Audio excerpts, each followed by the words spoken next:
Bonjour à tous. Je vous remercie déjà pour me donner une opportunité de vous présenter un petit peu notre travail, et je remercie aussi Christophe d'avoir présenté pas mal en détail la production du plan de vigne et qui a mis en évidence que notre travail est loin d'être simple et est lié à pas mal de problématiques, notamment administratives, qui se rajoutent d'année en année. Mais voilà, on continue. C'est vrai que tu disais qu'il y avait une réduction très forte du nombre de pépiniéristes. En Alsace, en 3 ans, on est passé de 15 à 11 pépiniéristes. Et malheureusement, pas de jeunes candidats qui se présentent ou qui démarrent. Alors heureusement, on a quand même 2-3 jeunes qui laissent un bon espoir à ce que globalement, la pépinière va avoir un avenir en Alsace également encore. Mais bon, dans tous les cas, moi je souhaitais simplement vous parler rapidement parce que Zoazig me limite un peu dans le temps, de notre parcours en production de plants de vigne bio et de plus en plus biodynamique.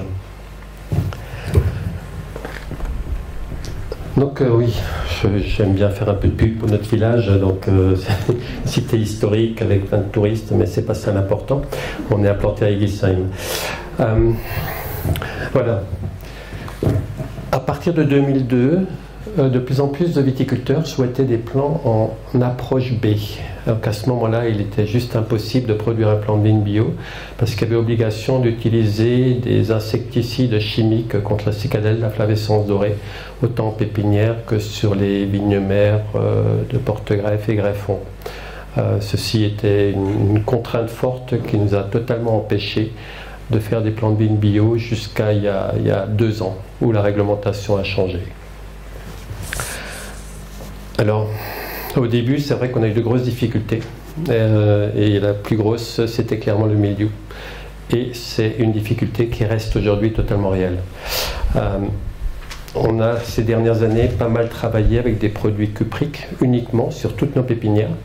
Mais en 2021, avec les pluies énormes qu'on a eues en Alsace, on a été contraint de repasser totalement en chimique. Et sinon, il est fort possible que notre entreprise aurait disparu. C'est vrai que Christophe le précisait tout à l'heure, on a un investissement énorme.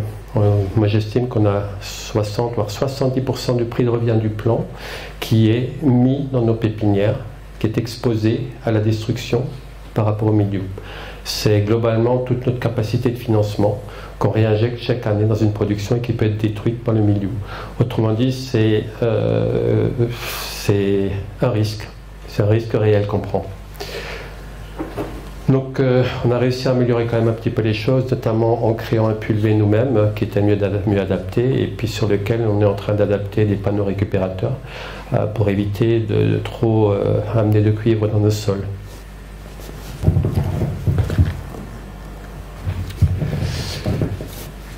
Au fur et à mesure de notre parcours, on a réussi à diminuer les intrants chimiques et on a arrêté complètement dans les dernières années donc à utiliser tout ce qui était hormones de croissance, donc pour les cires de greffage notamment, les hormones d'enracinement et puis tous les produits de désinfection ou désherbants chimiques ou autres produits. Finalement, on a réussi à tout éliminer. Bien sûr, il a fallu des adaptations. Les salles de chauffe dont parlait Christophe tout à l'heure, il faut 3 à 4 jours de plus sans hormones de croissance. Et donc, ça nécessite plus de salles de chauffe, ça nécessite des cycles plus longs. Et il y a une quinzaine d'années, en fait, c'est vrai que je suis pas mal entouré de viticulteurs en biodynamie, et puis donc qui me parlaient donc de biodynamie, de cycle lunaire, d'alignement de planètes et autres. Et étant un esprit cartésien, j'avoue que j'avais eu au début pas mal de difficultés avec ça, jusqu'à ce qu'on m'explique un peu mieux comment cela fonctionne. Et ce qui m'a probablement le plus convaincu, c'est le fait que j'étais amené à goûter des vins que je trouvais juste hors normes et exceptionnels chez les viticulteurs en biodynamie. Qui m'a dit il y a quelque chose. Et puis on s'est lancé. La première année, on a utilisé des préparats. On avait simplement utilisé un trempage étalon dans de l'assin sans préparer avec un peu d'argile. Et également de la 501 durant l'été. On a immédiatement pu remarquer une belle régularité de croissance en pépinière. J'avais vraiment l'impression que la différence était importante. Avec par contre un revers, comme ils avaient plus de vitalité, on s'est retrouvé avec plus de milieu sur ces plans-là. Et ceci, on a réussi à le réguler qu'après avoir mis la silice. Une fois qu'on a ramené l'équilibre avec le solaire, curieusement, ça s'est arrangé. Et pendant un certain temps, ces plants-là ont même mieux tenu le coup que ceux qui étaient traités juste à côté en chimique. Donc, c'était la première expérience et j'avoue qu'elle était très concluante, très parlante. Et ça nous a vraiment donné envie de continuer.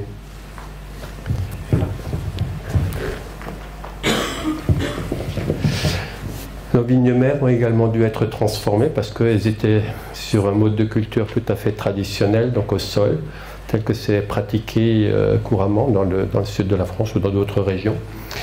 Et donc on les a, nous, conduites sur table pour pouvoir donc travailler le sol et puis ne plus avoir besoin d'utiliser des désherbants chimiques, des désherbants de prélevé. On est en train de faire des essais de couverts végétalisés aussi, et des essais de récolte en lunes différentes pour voir les impacts de la lune sur la réussite en pépinière. Aujourd'hui, on pense qu'effectivement, le récolter les porterets dans une fin de lune montante semble leur donner le plus de capacité à après donner un plan qui fonctionne bien en pépinière, qui nous donne de bons résultats. Pour les greffons, c'est un peu plus flou, mais il semblerait que début de lune descendante soit peut-être un peu plus favorable.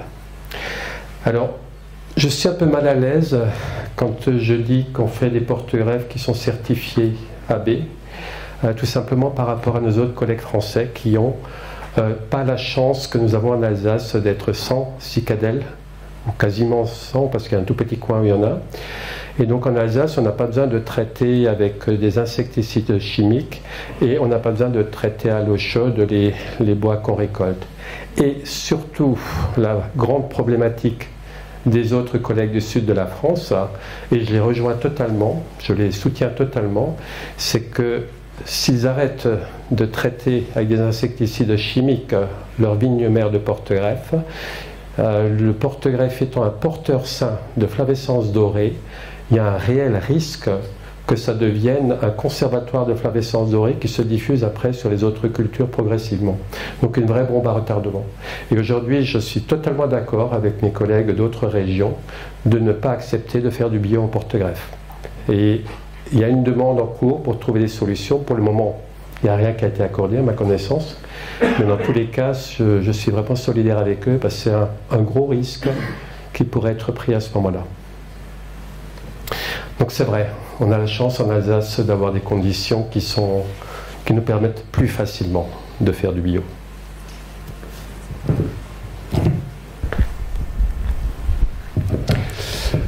Le cahier des charges de la production de plants de vigne en Déméter. Donc on a demandé un audit Déméter il y a quelques mois pour voir si éventuellement il y aurait possibilité que nous passions en certification Déméter pour nos plants de vigne. Donc ça fait 2 années maintenant, on rentre dans la 2e année de production de plants de vigne certifiés AB et donc on est en train donc, de tout faire pour pouvoir obtenir également une certification Déméter. Donc le cahier des charges a entre autres les points particuliers, donc c'est le cahier des charges général pour la viticulture avec quelques points particuliers. Le plant de vigne doit être issu d'une production AB. Donc là, il faut que j'apporte aussi une précision. Un plant de vigne, selon la réglementation européenne, un plant de vigne peut être certifié AB avec un porte-greffe et un greffon qui n'est pas bio. Donc comme il y a une vraie problématique pour produire notamment les porte-greffes en bio, cette dérogation a été accordée jusqu'à ce qu'une solution soit trouvée.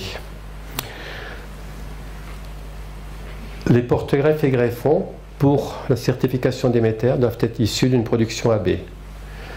La greffe doit être réalisée avec un système autre qu'Omega.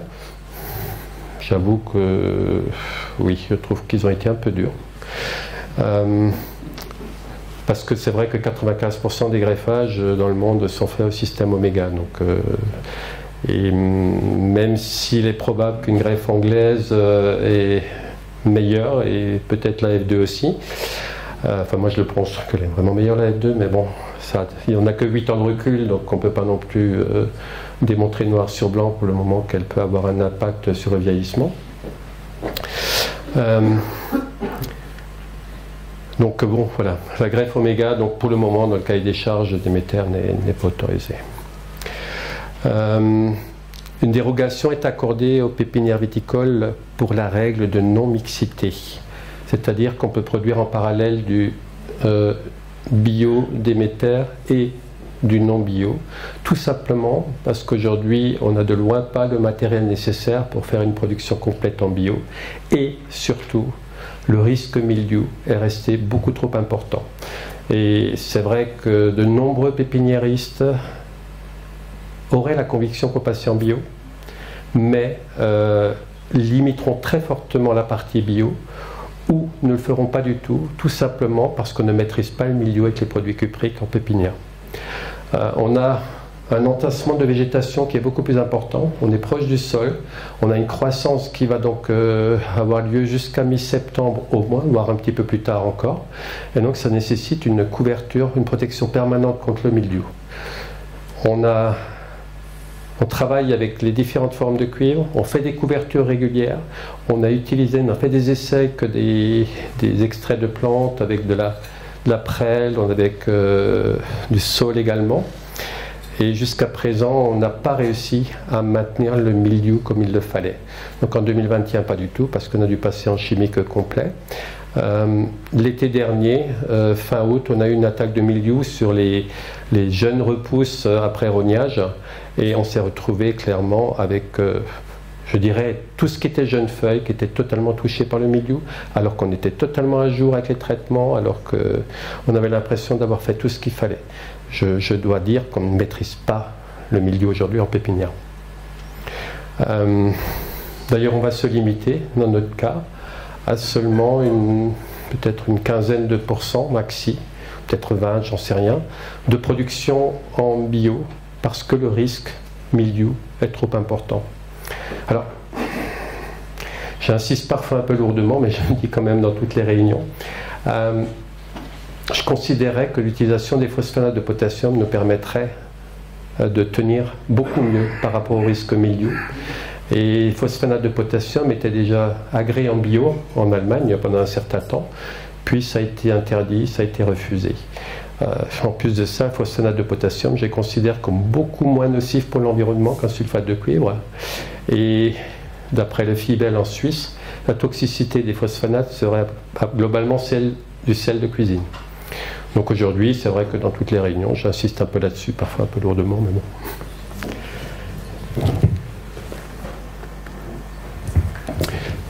Alors, notre programme d'application biodynamique sur les pépinières et porte-greffes. Donc, on applique une 500 préparée à l'automne sur les pépinières, sur les futures pépinières. Donc là, ça a été fait le 6 décembre et puis il y a une autre qui est prévue le 27 mars, avec en plus une décoction de prêle. Les essais de décoction de prêle et bourdaine pour régulation mildiou sur toutes les pépinières tout au long de la saison vont être réalisés. Donc nos essais seront faits avec des portions de rangée.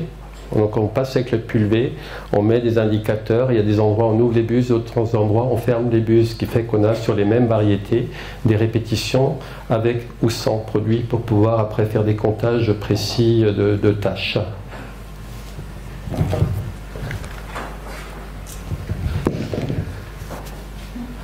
Alors, à la mise en pépinière, donc on trempe les talons des plants dans la 500 préparée de l'argile. Et ça, c'est quelque chose qu'on fait maintenant depuis pas mal d'années sur la partie qu'on faisait en approche B. Et donc, on a tendance à le généraliser aujourd'hui. Les essais de décoction d'ortie pour l'équilibre de la plante et lutte contre le mildiou, donc ça c'est d'autres essais qui vont être menés. Et également donc des extraits d'application d'extraits de valériane après rognage pour voilà, limiter un peu le traumatisme et puis parce que c'est clair qu'un rognage doit être un vrai traumatisme pour les jeunes plants.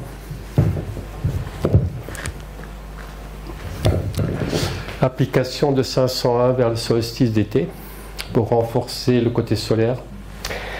Alors ceci, on ne le fera que s'il n'y a pas un ensoleillement trop puissant, parce que c'est vrai que rajouter un côté solaire sur un soleil déjà très très fortement présent peut éventuellement apporter un excès. À voir, il faudra qu'on fasse des essais. Mais dans tous les cas, c'est quelque chose qu'on souhaite faire relativement rapidement pour rééquilibrer le côté vitalité apporté par la 500 préparée. Et donc, on veille particulièrement à ça maintenant, pour la faire quand même assez rapidement pour apporter de nouveau cet équilibre. Et une autre application donc, de 501 vers la mi-septembre pour favoriser la mise en réserve. Et donc, ça également sur les porte-greffes. Et suite à l'expérience qu'on a eue dans nos premiers essais, donc des essais répétés de 501 pour regarder si on peut apporter une résistance au milieu un peu supplémentaire.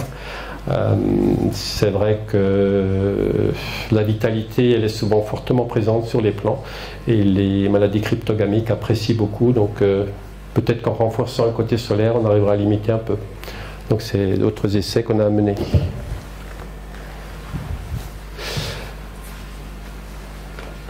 Bon, c'est plutôt donc quelque chose d'interne à notre pépinière, mais dans notre pépinière, on a un vrai petit groupe de travail qui réfléchit par rapport au stress du jeune plant tout au long du cycle de processus, enfin du processus pardon, de production. Et d'autres questions qui apparaissent, alors là je ne vais probablement pas vous apporter des réponses, mais surtout beaucoup de questionnements. Quelle est l'interaction, quel est le rôle et l'interaction du génome des virus, des champignons et des bactéries dans le pied de vigne et le sol? Quelle est l'action des bactéries sur les champignons? Quelle est l'action des virus sur les champignons, sur les bactéries? Comment interagissent tous ces hôtes du pied de vigne? Et comment le pied de vigne arrive à créer un équilibre avec tout ce beau monde qui l'héberge et puis qui est parfois actif, parfois même très actif. Donc c'est des questions qu'on commence nous à sérieusement se poser, entre autres parce que récemment un ami chercheur s'est rendu compte que sur des pieds de vigne d'un certain âge et qui semblent exubérants, voire increvables, il s'est rendu compte qu'il avait une complexité bactérienne dans la sève qui était très largement au-dessus de la moyenne. Et donc, quelle est l'influence des bactéries dans la sève? Est-ce que c'est comme pour l'humain avec le microbiote intestinal qui joue un grand rôle dans notre immunité? Bon, c'est tout ça, c'est des questions qu'on se pose. Et alors, est-ce que si on est dans une vieille vigne et qu'on cherche, on sélectionne un pied de 60, 80 ans, est-ce qu'on n'a pas plus de chance, effectivement, d'avoir un pied qui a réussi à acquérir cet équilibre et qu'en prélevant là-dessus, on a une chance de refaire un pied qui peut durer? C'est beaucoup de questions et pas vraiment des réponses. Alors, Zoazik, je ne sais pas si tu veux que je continue encore sur les sélections nasales ou... Très vite, oh là là, ça va être compliqué parce que ça fait... ouais, on a 35 ans d'expérience en sélection massale, donc 2-3 choses à dire. Bon, j'étais jeune encore quand on a démarré. Alors, rapidement, un peu d'histoire. Hein. Donc, ça fait 8000 ans de sélection par l'observation des viticulteurs en vignoble. Je me suis souvent posé la question comment les viticulteurs faisaient pour créer une nouvelle parcelle.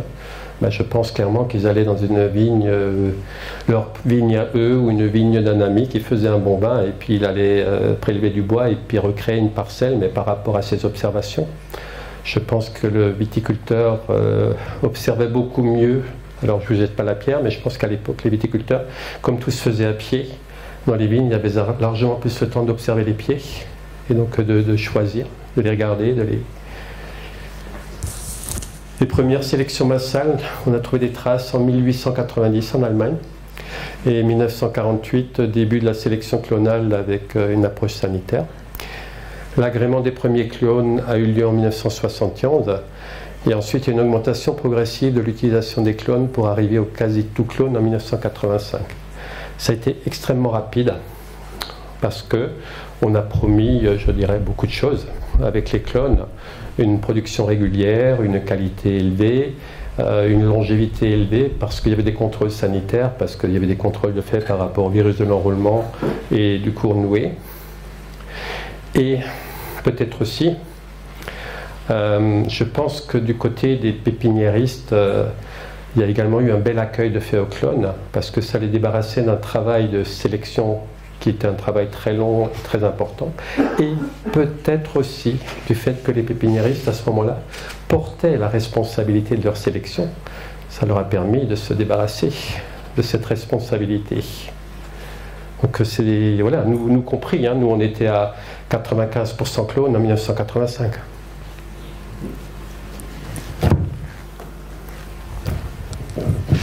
Alors, les premières demandes de sélection massale sont arrivées en 1986 par quelques viticulteurs. À peu près au même moment, une rencontre avec un chercheur de l'INRA de Colmar qui disait qu'il participait à la dégustation des différents clones de Pinot Noir en Bourgogne et qui s'est rendu compte que c'était quasiment toujours le vin issu d'un mélange de bons clones qui donnait le meilleur vin et rarement un clone unique. Ça aussi, ça donne beaucoup à réfléchir. Curieusement, c'est arrivé à peu près au même moment. Bon, un autre volet sur lequel je ne vais pas trop m'étendre, mais un article de presse donc, paru en 1993 qui disait qu'un chercheur de l'INRA de Colmar avait constaté que un potentiel nouveau clone de Gewürztraminer, de loin le meilleur de tous les clones en qualité, était malheureusement porteur d'un virus de l'enroulement. Donc il a été passé en thermothérapie pour ce procédé, c'est pas du traitement au chaud. Hein. La thermothérapie est un procédé de laboratoire qui permet d'éliminer une grande partie des virus. Après avoir pratiqué ce processus, il y a eu des essais de comportement qui ont été refaits dans le vignoble. Et il s'est avéré que c'est devenu un plant totalement inintéressant, absolument insignifiant en termes de qualité. Et donc le lien était vraiment très marqué entre le fait que certaines viroses légères peuvent dans certains cas équilibrer des plants. Donc après discussion avec des viticulteurs, et surtout je sélectionnais beaucoup avec des viticulteurs, il y en avait qui étaient parfois étonnés qu'il y avait des pieds que je ne prenais pas. Je dis ouais, mais il est porteur d'un virus de l'enroulement, je ne peux pas le prendre. C'est vrai que les premières sélections que je faisais, je testais tout, fraîchement sorti de l'école, j'avais très peur des virus. Et donc après discussion avec les viticulteurs, on dit moi ça m'est égal, moi je veux bien une sélection qu'on fait que visuellement. S'il y a des viroses légères là-dedans, ça ne me dérange absolument pas. Dans le passé, on a tout fait comme ça et ça a très bien fonctionné.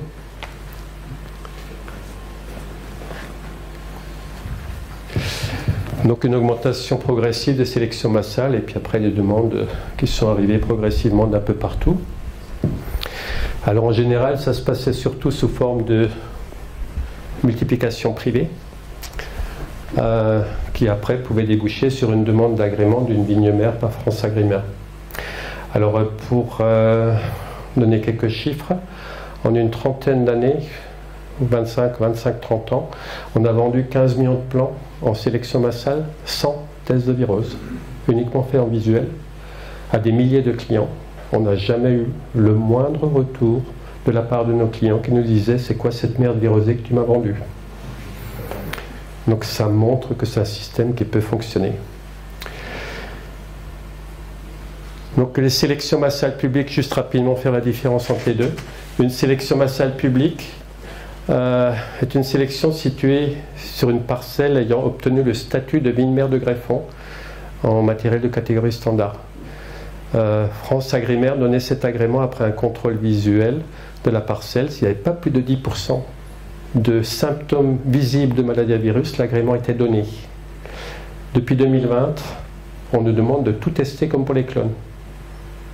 Zéro possibilité d'avoir même une forme très atténuée d'un virus de l'enroulement, enroulement 1, enroulement 3 ou Cournouet. Donc la réglementation a totalement changé. Les sélections privées, donc ce qui veut dire aussi que toutes nos sélections massales ont dû être revues et sont donc issues aujourd'hui de matériel testé. Je pense que la qualité de ces sélections n'est pas aussi bonne. Ça va être évalué, comparé, mais j'en suis à peu près sûr. Et sélection massale privée, donc c'est une sélection massale qui est réalisée par le viticulteur et issue d'une de ses vignes. obligatoirement. La réglementation l'impose. C'est parfois contourné quand même, mais bon. Elle peut être reproduite par lui-même, s'il fait ses plans lui-même, ou sous forme de prestation de service par un pépiniériste. Donc c'est ce dont on discutait tout à l'heure, que tous les pépiniéristes ont aujourd'hui de plus en plus de demandes pour des reproductions privées, et donc avec des viticulteurs qui leur apportaient les greffons. La déclaration de pépinière est au nom du viticulteur. C'est comme si le viticulteur avait une petite pépinière chez nous.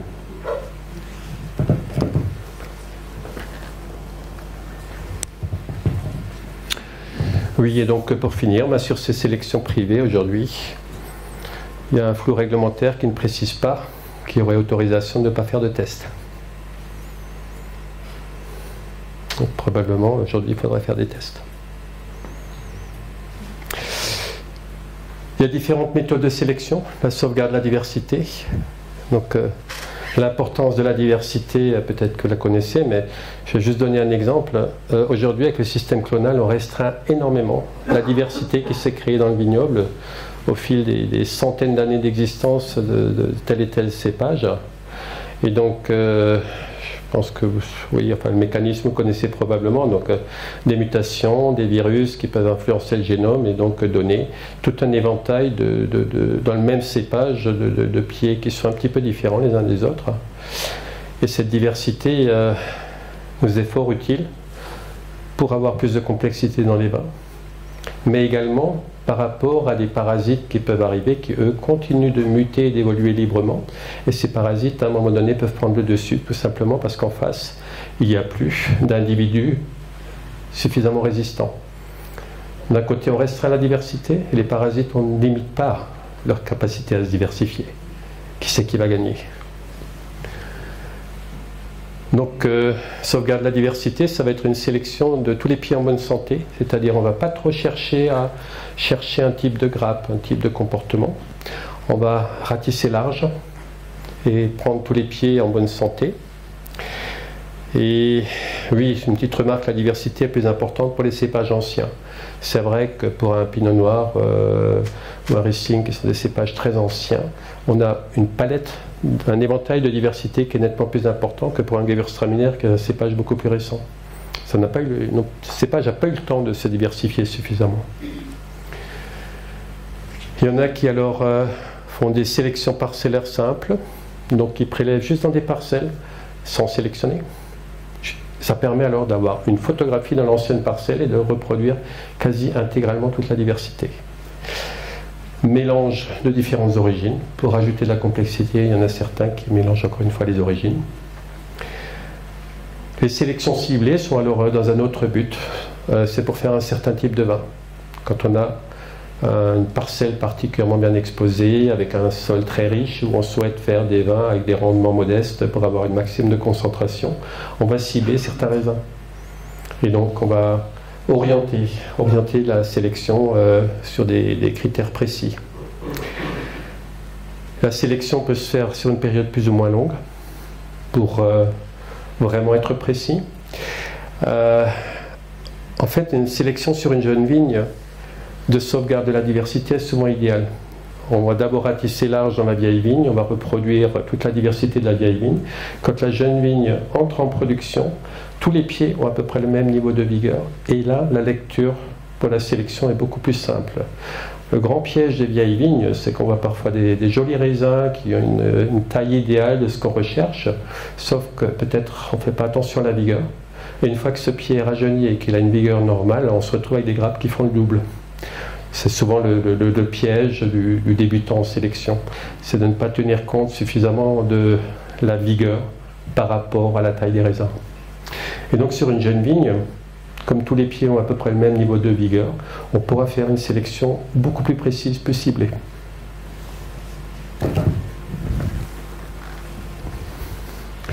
Donc là je peux passer rapidement parce que c'est un peu classique, mais donc la sélection elle peut être réalisée par le viticulteur, éventuellement avec notre aide. Je suis régulièrement aussi amené à faire des formations à la sélection massale à des groupes de viticulteurs. Les greffons sont récoltés et doivent être très vite mis à l'abri du dessèchement parce que ça c'est vraiment une des conditions de réussite en pépinière. Si les greffons traînent avant d'être mis dans des frigos, sont vraiment exposés à des dessèchements, on peut parfois avoir des résultats très mauvais. Les greffons doivent obligatoirement être traités à l'eau chaude.